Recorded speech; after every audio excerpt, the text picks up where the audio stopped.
Welcome, my friends. Welcome to my world. I'm your host, Kevin Rutherford. It is Monday, April 18th. We are here live. It is a free-for-all, and it's going to go fast. We've got a lot going on today. We are going to do an hour. Anything goes. If you have a question, a comment, a topic, anything at all you want to talk about, I would jump in right now. I've got some things I'll open with, but really I'm just looking for your phone calls. Today is a free-for-all, and it's all about what you want to talk about, so pick up the phone and join us. The number, 855-950-3835. 855-950-3835. If you dial right now, I promise you'll get through. I won't be going long today, so get the calls in as quick as possible, and I'll try to get to as many of them as I can. I'm also taking questions on both of the tribe sites, so truckingtribe.com.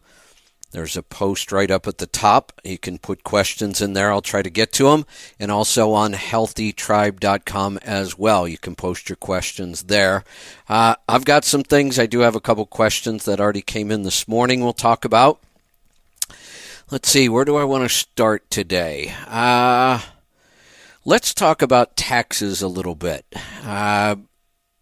This is going to be a really, really interesting tax season in a lot of ways. I'm wondering if there are any owner-operators who have gotten their tax return done already. I'd love to hear your results. Revenues were way up last year. Profit was way up last year, and that could come as a big surprise for people when they have to pay their taxes. That is the downside of being profitable. But that's the whole point of being in business, is to be profitable.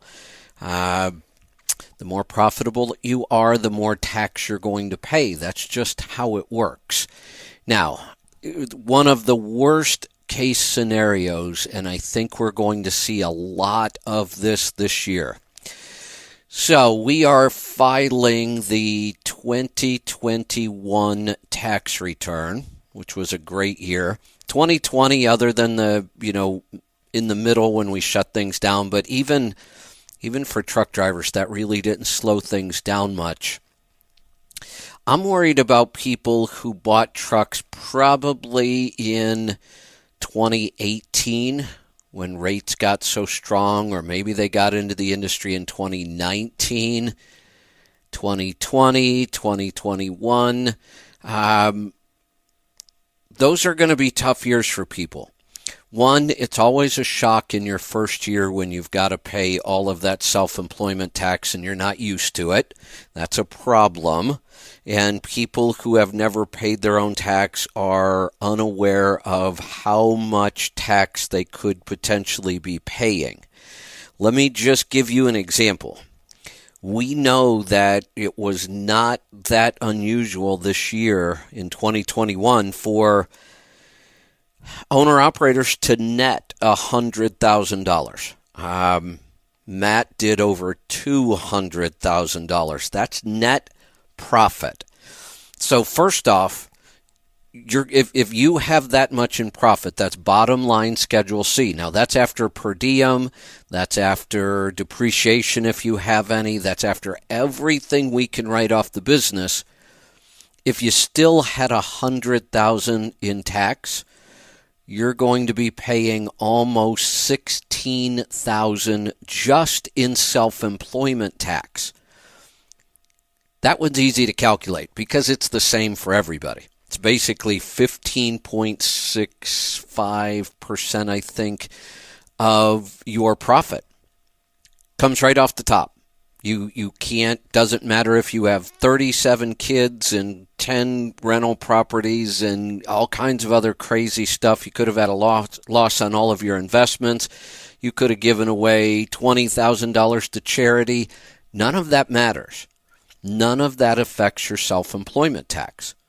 Your self-employment tax is your Social Security and Medicare.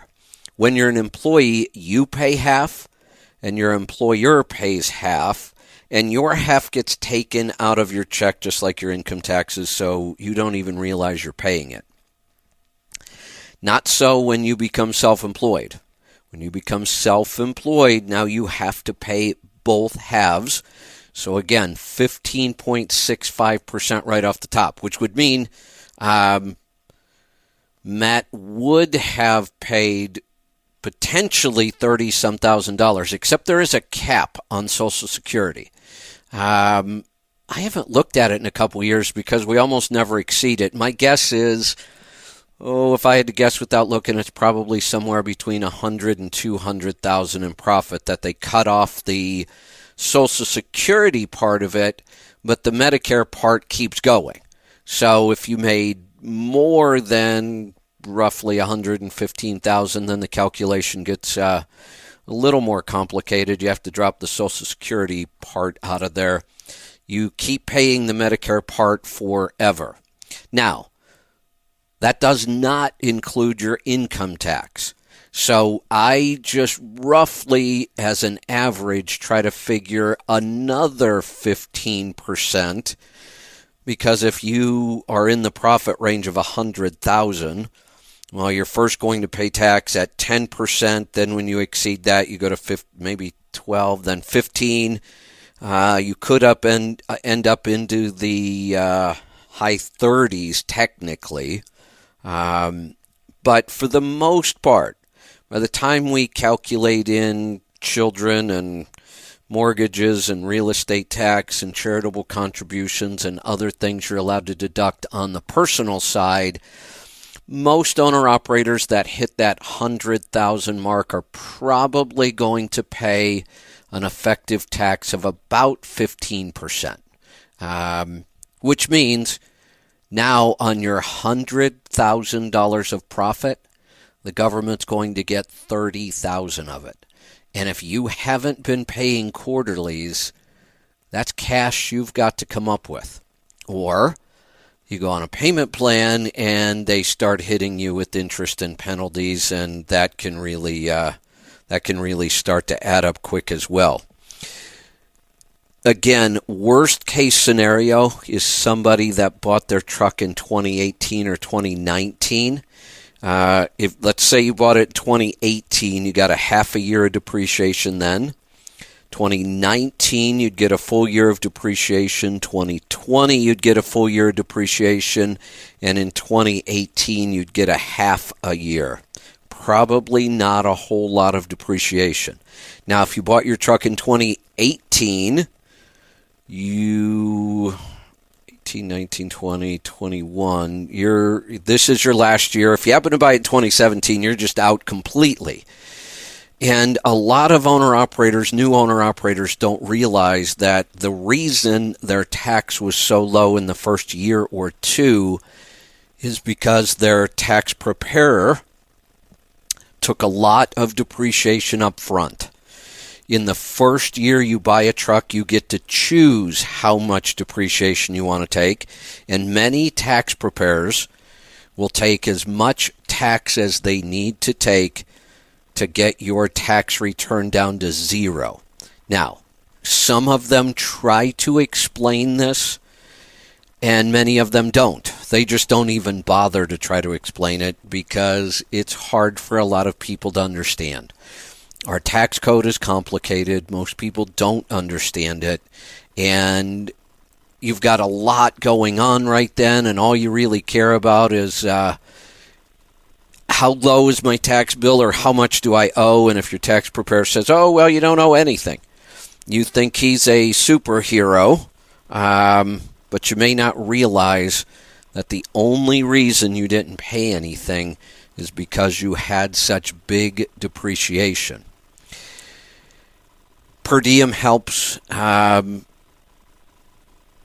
we're looking at numbers in profit that I think we're going to have a major issue with taxes and owner-operators. Now, to amplify that problem, the money's due right now. I hope you have it. It doesn't matter if you filed an extension or not.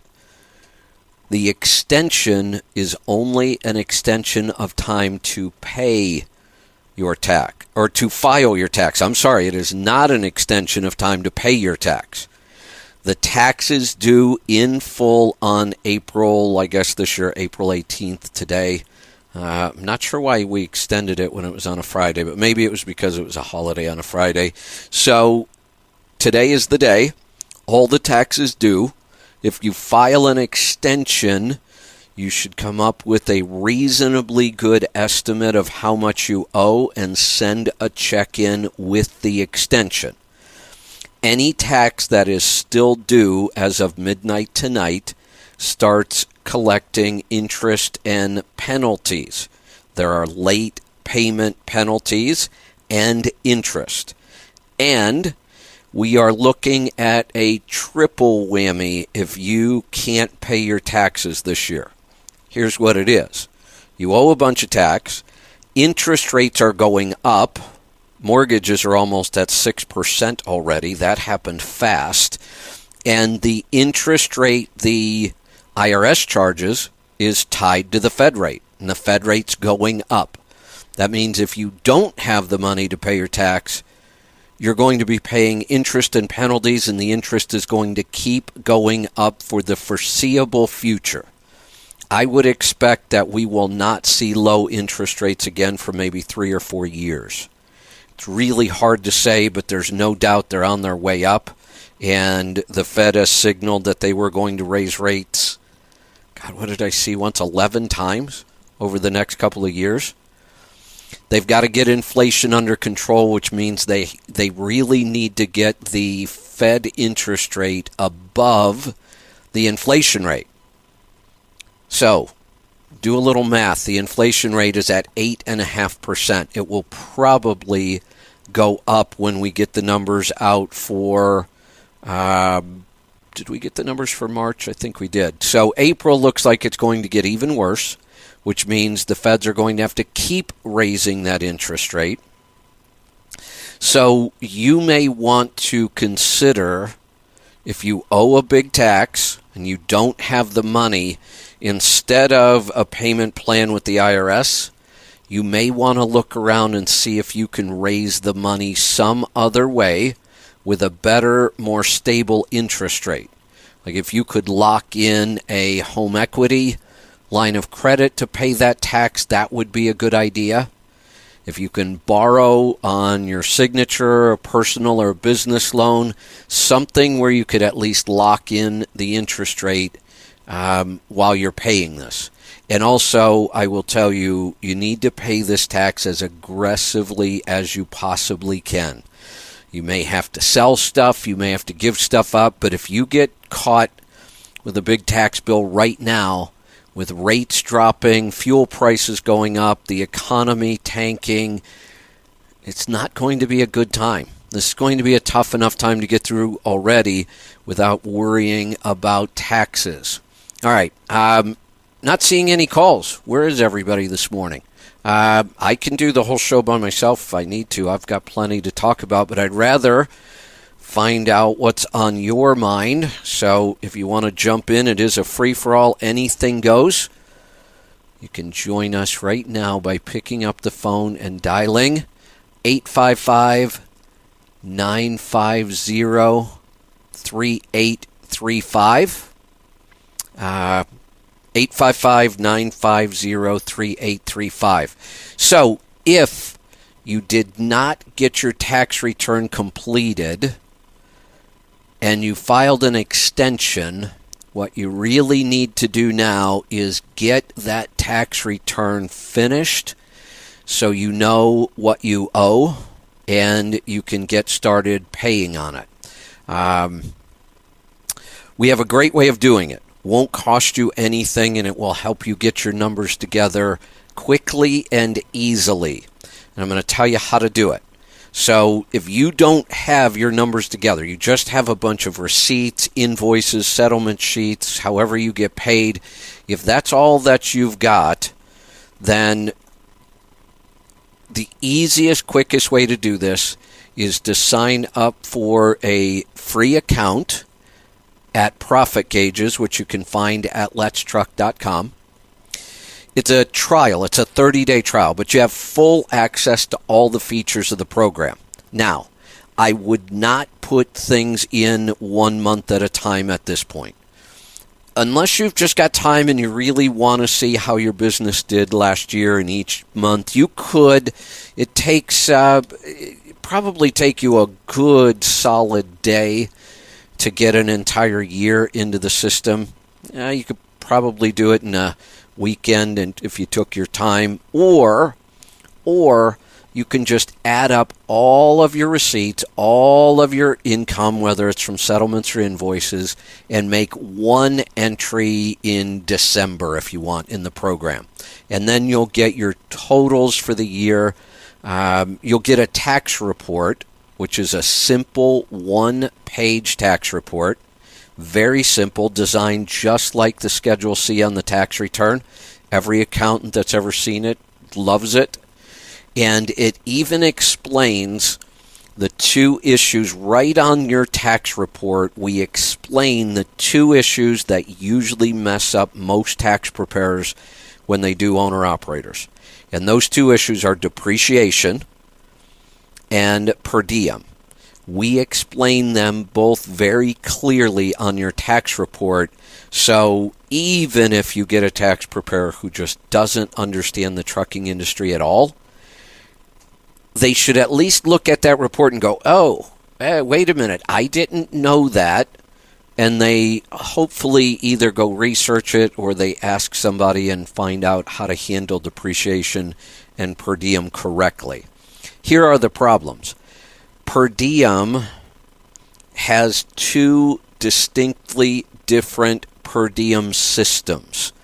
We have one per diem system that applies to everybody else, and then we have a per diem system that applies to anybody who is subject to DOT hours of service. So truck drivers, pilots, ship captains, anybody that's subject to DOT hours of service has its own system. And it's much more beneficial. That's the thing. If you have somebody and they do your per diem using the standard per diem system, you actually lose quite a bit. So we don't want to do that. You want to make sure that you get this done correctly, and that's why we report and we explain the per diem system for DOT hours of service right on the tax report. And then the problem that occurs with the equipment depreciation is that if you go look up truck and how it's depreciated in the IRS table, it will say it's 5 years. And we see this mistake over and over. And we want to depreciate our equipment as fast as we can. We don't want to take more time. If you know that you're supposed to look in that chart and find something called a highway tractor, that's what you drive according to the IRS. A highway tractor is depreciated in 3 years. We also explain that on the tax report as well. So you can sign up for a free trial. Gives you 30 days. Really only need 1 day to put all that information in. You don't even have to print out that tax report. You can email it right from the program right to your tax preparer. So head on over there. letstruck.com, and you are looking for the trial for Profit Gauges. All right, bunch of phone calls just rolled in. So I have a bunch of other stuff, but today's all about you. So we're going to get to the phones and find out what's on your mind. Tim, welcome to the program.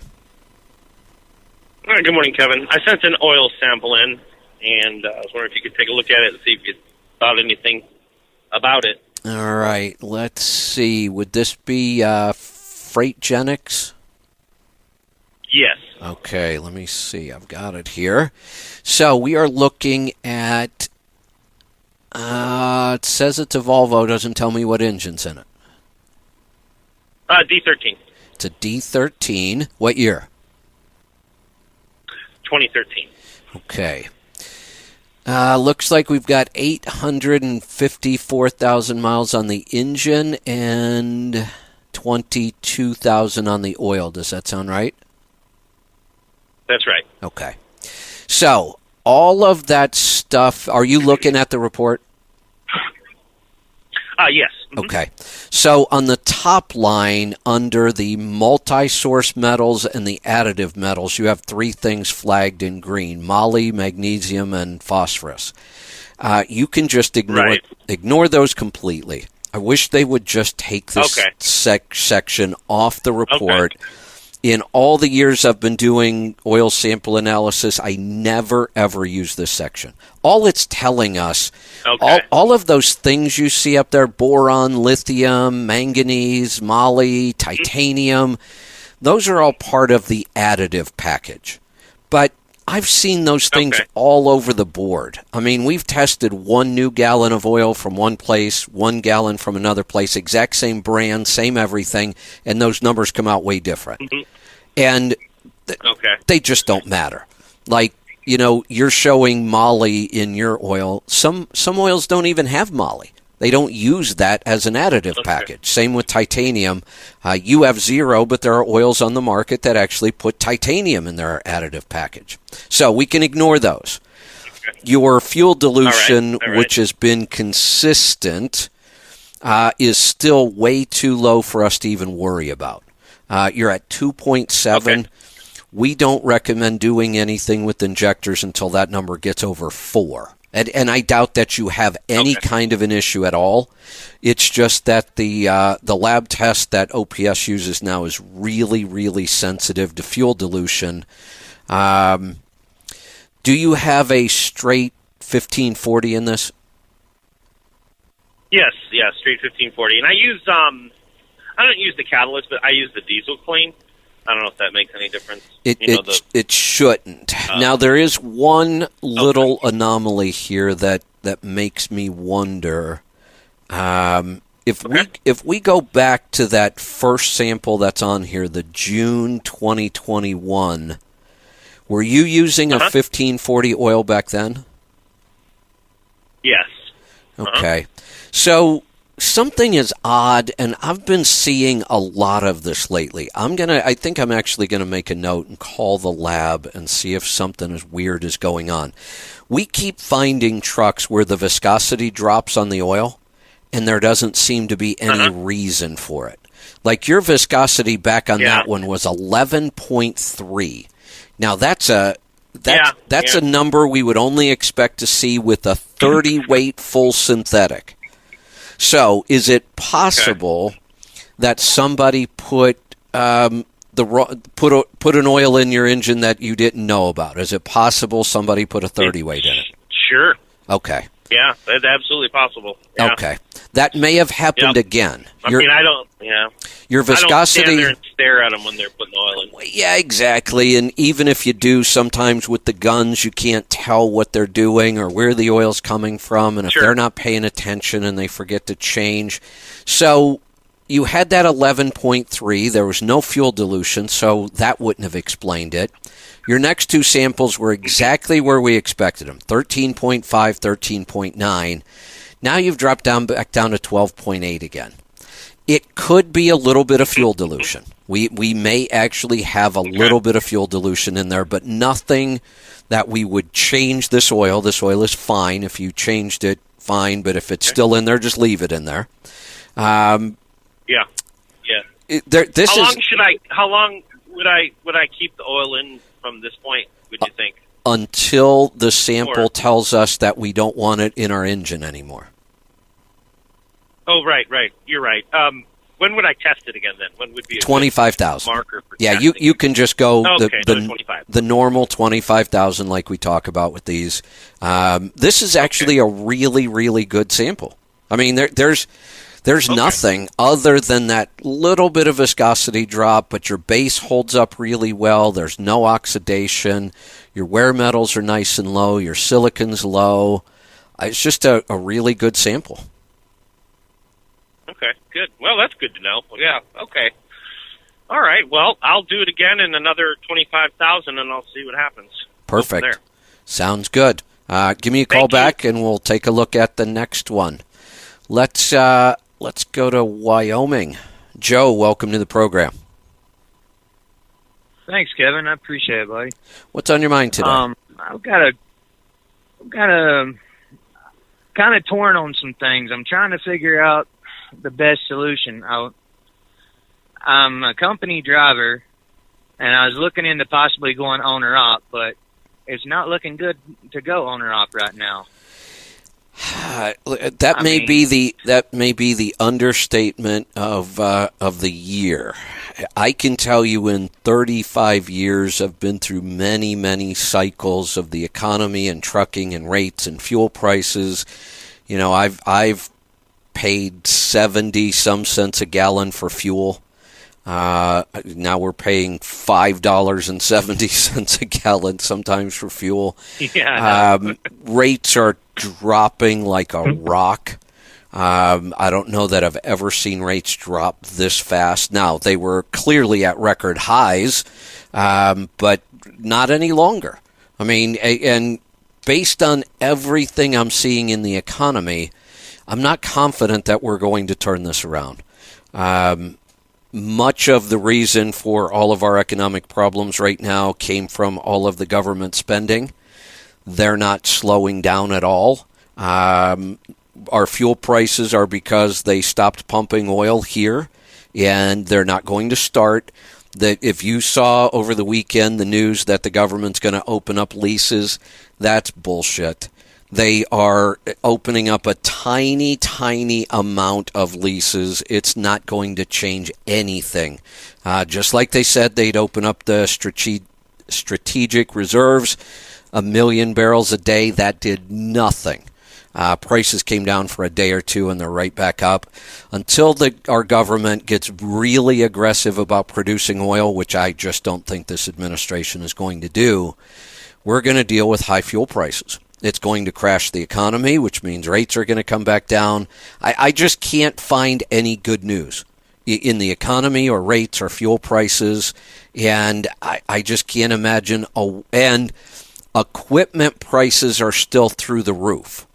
So I think this is the worst time to start, but it's not a bad time to start putting your plan together and get if you got your plan 100% done. You know what kind of truck you want to go find. You know whether you're going to lease to a carrier or get your own authority. You've got everything worked out. Then you just sit and wait. And I don't think it's going to take that long. I think within a year we're going to see. I've said many times over the years, I would rather start my business at the bottom of an economy rather than at the top. And here's why. Let's say you were to start it right now, where we could still kind of sort of say we're at the top. Rates are still strong.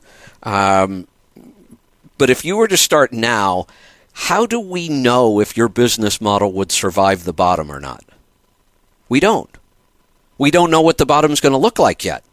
So if we wait till the bottom, and we usually know when we're at the bottom, just like we knew when we were at the top, when we know if we're at the bottom, then we can look at your model and we can say, okay, you know, the average rate is X.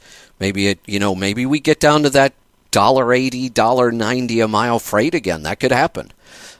We know what fuel prices will be. We know what your truck's going to cost.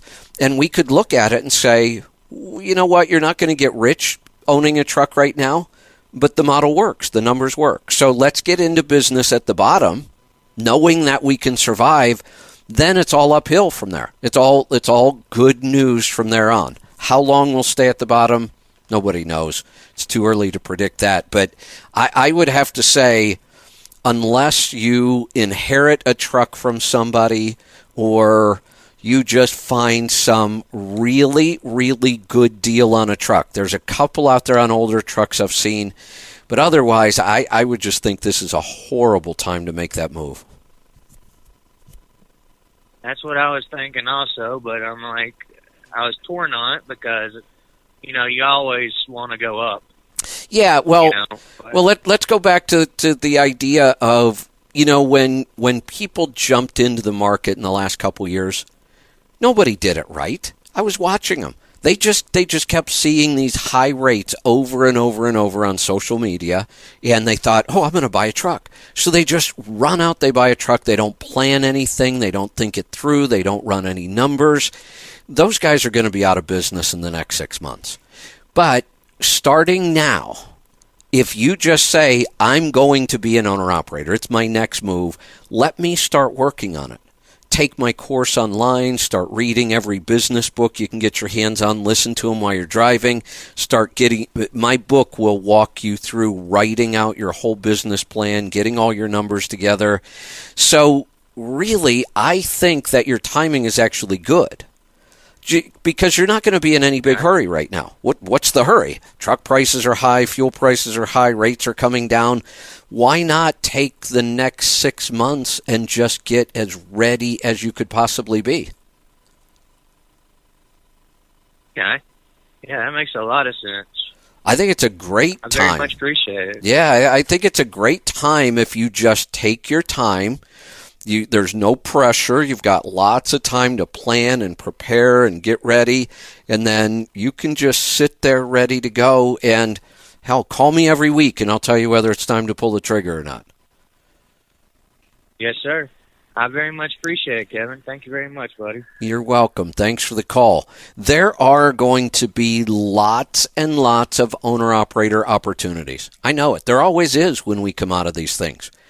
We're going to watch a lot of people crash and burn over the next 6 months to a year, and then there's going to be opportunities to get in. Like I said, I think it makes more sense to get in at the bottom than the top.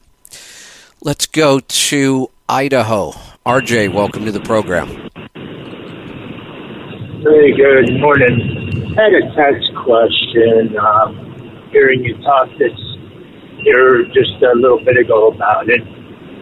I've been schlepping around a tax bill from about 4 years ago, and I don't know, I think I owe around 16 on it still. And then I got last year's coming up, and so I've been pretty concerned about it. You just kind of stoked the fire on me, and I'm wondering, should I tackle that old one, and I could probably get it taken care of if I do minimum payments on things and stuff, probably 3 months, and then worry about last year's, or yes, or just try and concentrate on catching up on last year. Do the old one first. Always do the old one first, and here's why. They'll come after. The older that tax bill gets, the more aggressive they will get at coming after you for it. So at some point, you'll be busting your ass to pay this tax bill, and they'll put a levy or a lien on your bank account for the old one. So this. Okay, I'm making payments on the old one right now, but don't worry about that. Just pay it off. Just pay it off. Pay it off, and then you may have to start making payments on this year's, but you'll buy yourself a lot of time. I mean, technically, here's what I tell people. If you go get your tax return prepared for last year, and let's say you owe another $20,000, who knows, pay off the 16. When you get your tax return finished, you could look at whether you want to file it or not, or whether you want to, and there could be some late filing penalties, but your extension will take you into October. So definitely don't file the actual tax return until October, because until you file it, they don't know that you owe them any money. And the longer we can hold that off, the better it is. So get the old one paid off. Don't file get your tax return done as soon as you can so you know the number, but don't file it till your extensions run out. And then you could, and in the meantime, if you get the $16,000 paid and you can start paying something towards this one, you can send them a check anytime you want. Okay. All right. Yeah, I need to get this part of my life in order and be a little bit better on Uncle Sam. You know, I've been there. My first year as an owner-operator, I was shocked when I found out I owed $12,000 in tax and I didn't have any money. So I had to go on a payment plan. And then later on, I found somebody that knew more about owner-operator taxes, and I got it down to $6,000. And then I actually learned how to do my own taxes, and I went back and got it down to $4,000, but still had to make payments on it. I've been behind on taxes a couple times in my career. It happens when we're self-employed. It can be tough, but you're right. Get it under control. You sleep better, you feel better, you can run your business better. It's just one of those things that it's easy to put off because they don't bother us, but you'll feel much better if you just buckle down and tackle it once and for all. All right. Hey, thanks. You're welcome. Thanks for the call. All right. Not sure what happened. We had a ton of calls there. We've just cleared a bunch of phone lines, so if you want to jump in right now, you can. I've got some other things I could talk about today, but I've still got some time. The last 15 minutes here is going to go quick, so dial us up and join us. It's a free-for-all, 855-950-3835. We're going to go to Florida this time. Randall, welcome to the program. Hey, good morning, Kevin. How are you doing? Doing good. What's on your mind today? Hey, pleasure to talk to you.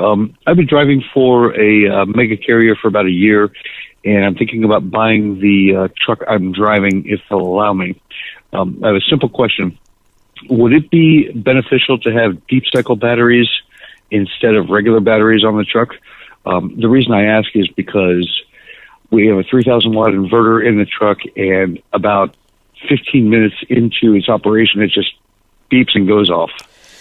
Yeah, so lead acid batteries like we put in trucks are designed to start trucks. They're not much good at anything else. You can't really discharge them very far.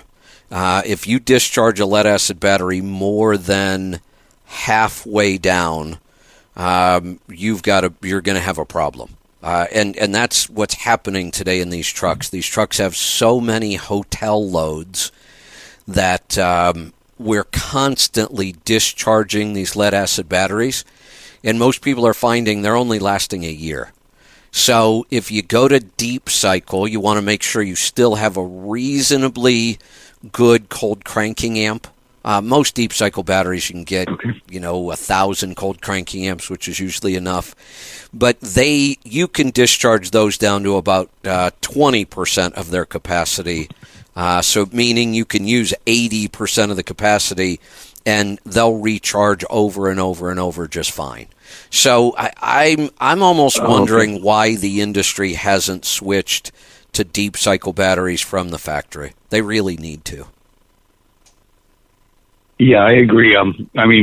We've got a camera that's on all the time. Our ELD is on all the time. The fridge is on all the time. And it just, I can barely make it through a reset without the truck doing a hard crank. Exactly. And even going down the road, there's so many computers and electronics and lights, and, we're charging devices and laptops and phones and TVs and microwaves, stuff that never used to be in trucks. And yet we're still using, 75-year-old battery technology. Yeah, it's crazy.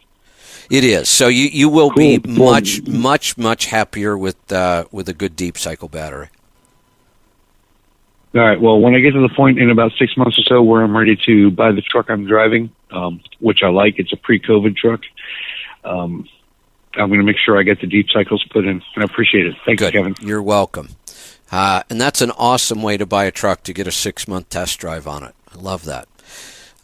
Let's go to Kentucky this time. Brad, welcome to the program. Hey, how's it going, Kevin? Good. What's on your mind today? I've got a truck. I leased it to a third-party leasing company back at the end of 2018, and the lease is going to be coming up at the end of the year, and I've got a balloon payment on the end of it. And I'm leased to a large carrier, and mainly haul dedicated freight most of the time. And I'm trying to figure out whether I'm getting ready to get my inheritance from my mother's passing, and I don't know if I should try to get my lease paid off and get a loan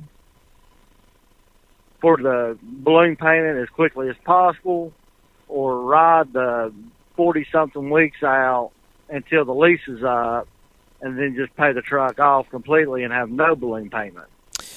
Okay, so there's a couple things to go through here. How much is the inheritance, do you know? I'm not 100% sure yet, but I'm thinking it's somewhere around 25 to 30,000. Okay, let's call it 25. And if you were to try to pay off the entire lease today, including the balloon payment, how much would that be? 90,000. 90. Or just under 90. 90,000. Wow. Yes, which I mean, I've got over 20,000 in my maintenance account, and I've got an additional 8,000 that I've got in the account, or whatever you want to call it, in case I went over mileage. Which Okay. I'm not over mileage, but Okay. I've got that money as well. So we're still doing some math problems. If you were to continue the lease until the end, how much is your balloon payment going to be then? It's supposed to be 52,000, but I can take from the maintenance account, and I can, obviously that 8,000. I'm still Well, no, well. I'm doing all the math here, and I'm keeping track of all that. So 52,000 will be your buyout. Yes. Which is about what you've got right now plus your inheritance. That came out to 53,000. Plus, you've done a good job of putting 20,000 aside in maintenance, 8,000 aside in the excess mileage. I would assume that will continue somewhat. So it sounds like if you continue on, you'll be able to make that balloon payment at the end when you need to, and the truck will be yours, and we won't have to borrow any money. Does that sound right? Yes. Then I would wait. And I would preserve your cash right now. Now, there are two dangers we're looking at here. You said it was a big carrier. Do you mind saying who it was or is? Oh, yeah, ain't no problem. It's U.S. Express. Okay, and here's the reason. I don't worry too much about these big carriers not fulfilling their end of the lease. What I mean is there have been small carriers. I've got lots of stories where the driver's making his payments on the lease the whole time, and when he finishes his lease, he thinks he's going to get a title, but the carrier never paid off the truck, and they can't give him a title. I've seen people lose their trucks after they've paid them off completely. I don't really worry about that too much with big carriers. I've never seen it happen with the big carrier. It's possible, but it's not very likely. So that was one danger, that as long as your name is not on that title, you may not get that truck. That is a possibility. Given your situation, I don't think it's much of a possibility, but we just have to think that that's out there. Once your name is on that title, it's yours. Nobody can take it away from you. But until you complete the lease and get a title in your name, that possibility is always out there. But here's the thing I'm worried about more than that. I'm worried about a really difficult economy where you may need this cash. So I would rather, there's so many unknowns about rates and fuel prices in the economy right now, that I would rather sit on the cash as an emergency backup instead. Right, and see, that's because the truck's leased through Transport Enterprise Leasing, and it's just leased on to U.S. Express, and that's the reason I don't, I assume that their financials is good, but you don't know unless You could try to do some digging. I'm not sure how far you would get on that, but you're right. We do want to know that whoever owns this truck is paying for it so that it will have a free and clear title when you get to the end. So there is some risk there. There's always risk in a lease like this, because you are not the legal owner of that vehicle. So that's one risk we have to weigh. But I think the bigger risk right now is our economy and rates and fuel prices. So I think I'd rather sit on the cash right now. Right. Well, that's the reason why, because I've been debating this for like 2 or 3 weeks, and it's like, man, I really don't know which direction to go. And like, I was looking to actually pull the lease from U.S. Express and take it over to a small carrier.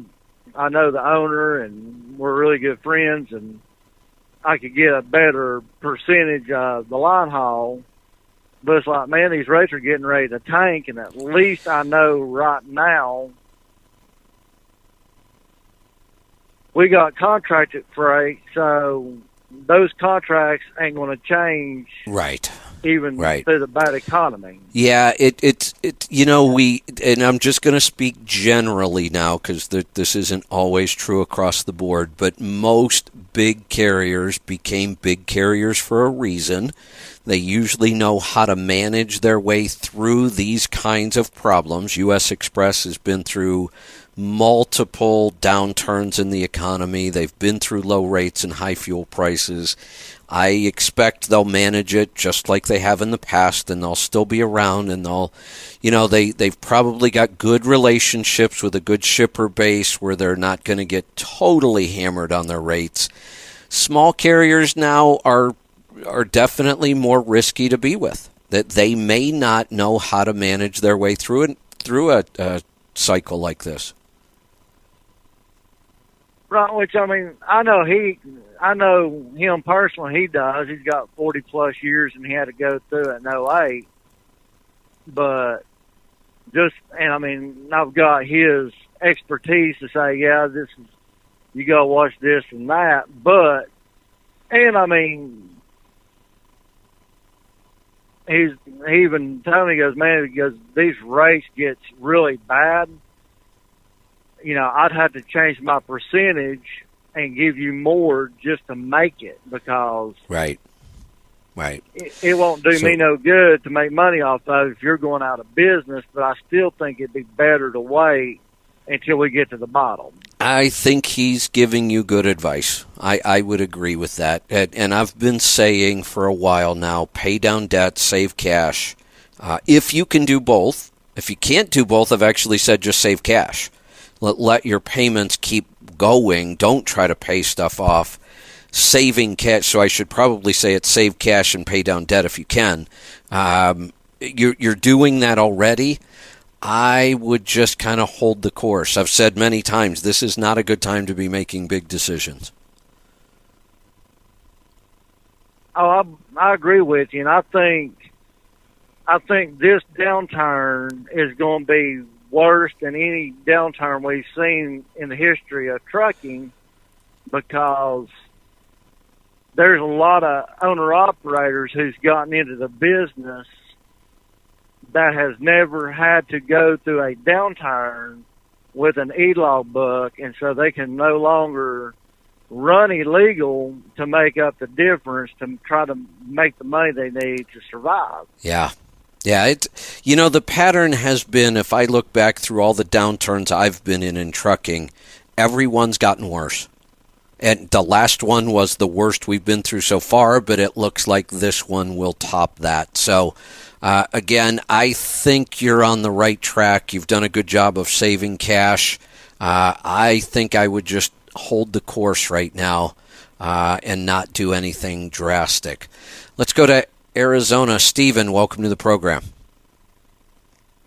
Hey, Kevin. Hey, I got the OPS on my truck, and right now there's no green light on the window on the glass thing up top. And just recently I had an antifreeze leak, and maybe some antifreeze got on that. Is it would that system have gotten ruined by that, or because the fuse still looks good? Yeah, there's a couple things that can happen. The heating element itself can fail. That's fairly rare. The light itself could burn out, or we could just have a broken wire. If you either have a 12-volt test light or a multimeter, the first thing would be to test and see if you have power there at the unit. Okay, yeah, I'll do that first. Check that out. Yeah, sometimes you can also it should be wired so when you turn the key to the accessory position, I think that's when you should get power to the unit. And without starting the engine, you can usually feel the top to see if it gets warm to know if your heating element's coming on or not. Okay, yeah, I guess I've never felt it to see that, so yeah, I'll try that too. Yeah, if you feel it when the engine's running, it's too hard to it. tell because it's going to be warm. But if you just turn it on to the key to the on position, it should put power to it. Then you could check for power, and if you've got heat and power but no light, then the light's just out. Okay. If you've got no heat I'll check it out. and no power at the unit, then you start tracking backwards to see where you lost power. Okay. Alrighty, I'll check it out. Thank you. You're welcome. Thanks for the call. All right, I've got a little bit of time left, and I think I've got some questions coming in from the website. I had some other things I wanted to talk about, but I think I'll see what we've got here for questions and make sure I answer these before I've got to get out of here. Let's see.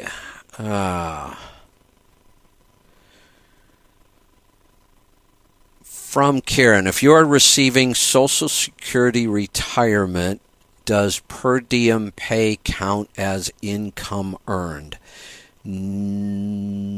Oh boy, I better think through this one carefully. I was about to say no, it doesn't, because it's not income. It's a reimbursement. So the way per diem really works is they're not paying you per diem. They're reimbursing you for your meals on the road. So reimbursements are not earned income. Let's see. From Jeremy, any experience with mixing in the Lona Life collagen with your half and half for flavor before making the yogurt? No.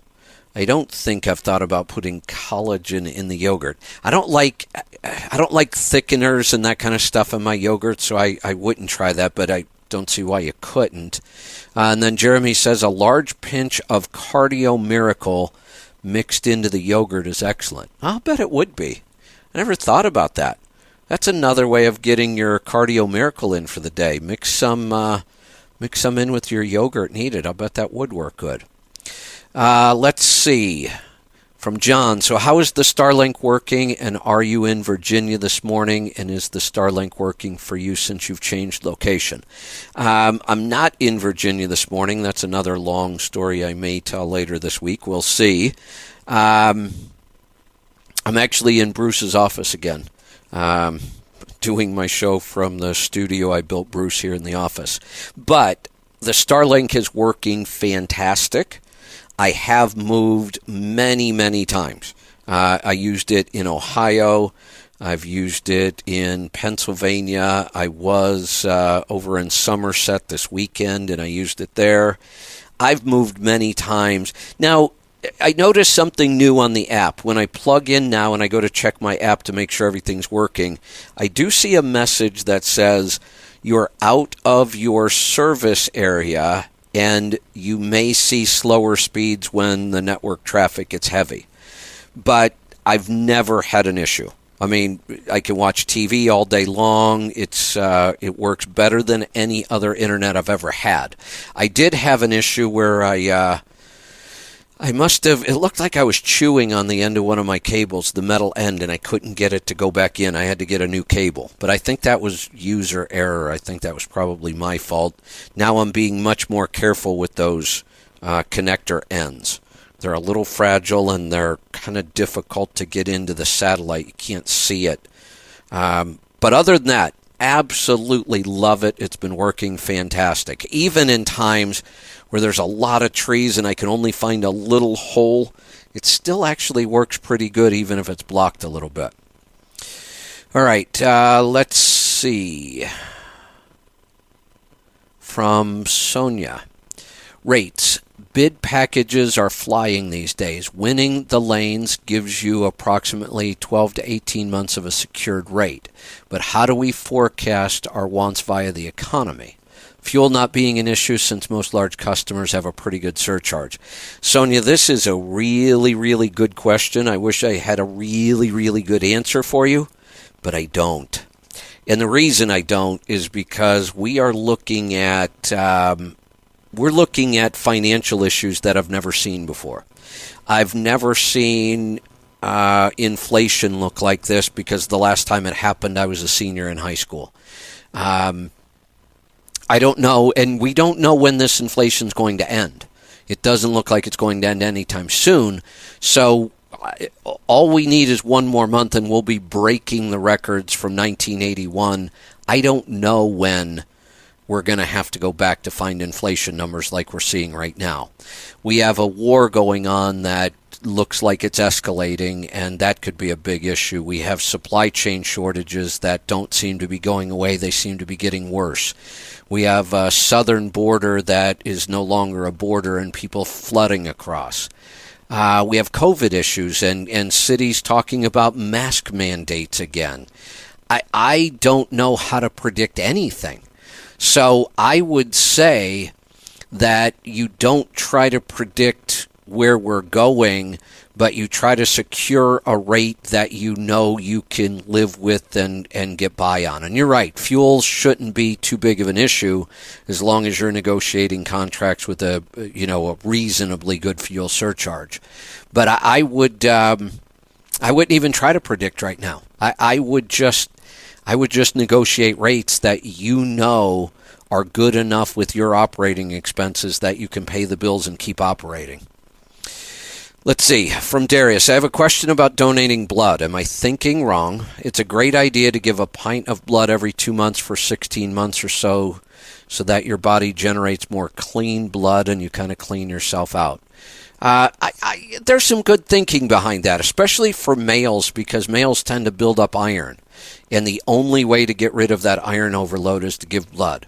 So, yeah, I don't think that's a bad idea at all. And we're doing good. We're giving blood, and it's needed. So, yeah, I don't see any problem with that at all. From Len, I need to replace 3 house batteries on a houseboat. They're not for starting. I have separate batteries for generator and engine. What would you recommend? Oh, if you want to be cutting edge, I would look at lithium iron phosphate. Pretty safe as far as fires go. Safer than the other lithium batteries. They are a little expensive based on the capacity you're getting today. So if you want the best value, I would still just look at any good deep cycle battery. Glass mat, AGM, those kind of batteries are still probably the better value on the market.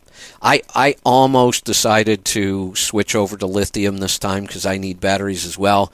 I just don't think we're there quite yet. I don't like the cost of the lithium, especially for as many batteries as I have to buy. So I'm going to stick with glass mat for probably one more battery cycle. Hopefully next time we'll be able to do it. Jeff asked, where am I today? I'm in Pittsburgh again. When am I heading back to Oregon? I have no idea. And will I be taking 80 and 90?